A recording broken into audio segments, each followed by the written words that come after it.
మొన్న రీసెంట్గా ఒక డిజర్ట్ చేశాను. మన బయట ఫ్రూట్ మిక్స్ దొరుకుతుంది కదా, అది చేశాను. కెమెరామ్యాన్ ఉన్నారు కదా, కెమెరామ్యాన్ అది తాగి చాలా బాగుంది, నాకు నేర్పించవా ఎలా చేసావో, జ్యూస్ షాప్ పెట్టుకుంటాను ఎంత చక్కగా చేసావు అని అన్నారు. ఇవన్నీ ఎలాగంటే ఎస్ఏఆ స్తోత్రం కలపడం, ఎస్ఏఆని కృతజ్ఞతలు ఈ స్తుతించడం ద్వారానే. రోజు ఈయన వెళ్ళిపోయారు, నా వంట అవ్వలేదు, భుజమే చేసాడు వచ్చి, రామా మీ ఆయన వెళ్ళిపోయాడుగా, పిల్లలు వెళ్ళిపోయారుగా, మాట్లాడుకుందాం అన్నాడు. అలవాటు చేశాగా, అవి ఉండు ప్రభా ఇవాళ వంట అవ్వలేదు అన్న. వంట అవ్వలేదంటే ఉండని 2 దూతలను పంపించాడు. అలా చాలా సార్లు జరిగింది. 2 దూతలను పంపించి వంట చేయించేశాడు.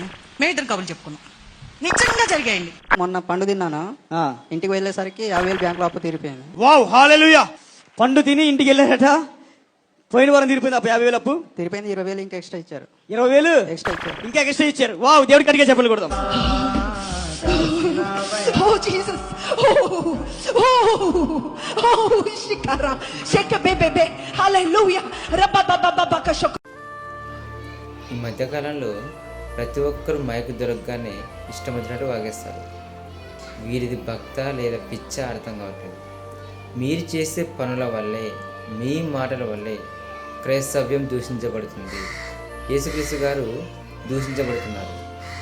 మీరు ప్రేమతో ఉండండి, ప్రేమగా దేవుని మాటలు చెప్పండి, బైబిల్లో ఉన్నటువంటి మాటలు మాత్రమే చెప్పండి. మీ సొంత ఊహాగానాలు అవసరం లేదు. మీలాంటి వారి వల్లే సువార్త చేసే వారికి ఇబ్బందులు ఎదురవుతున్నాయి. దయచేసి ఆలోచించండి.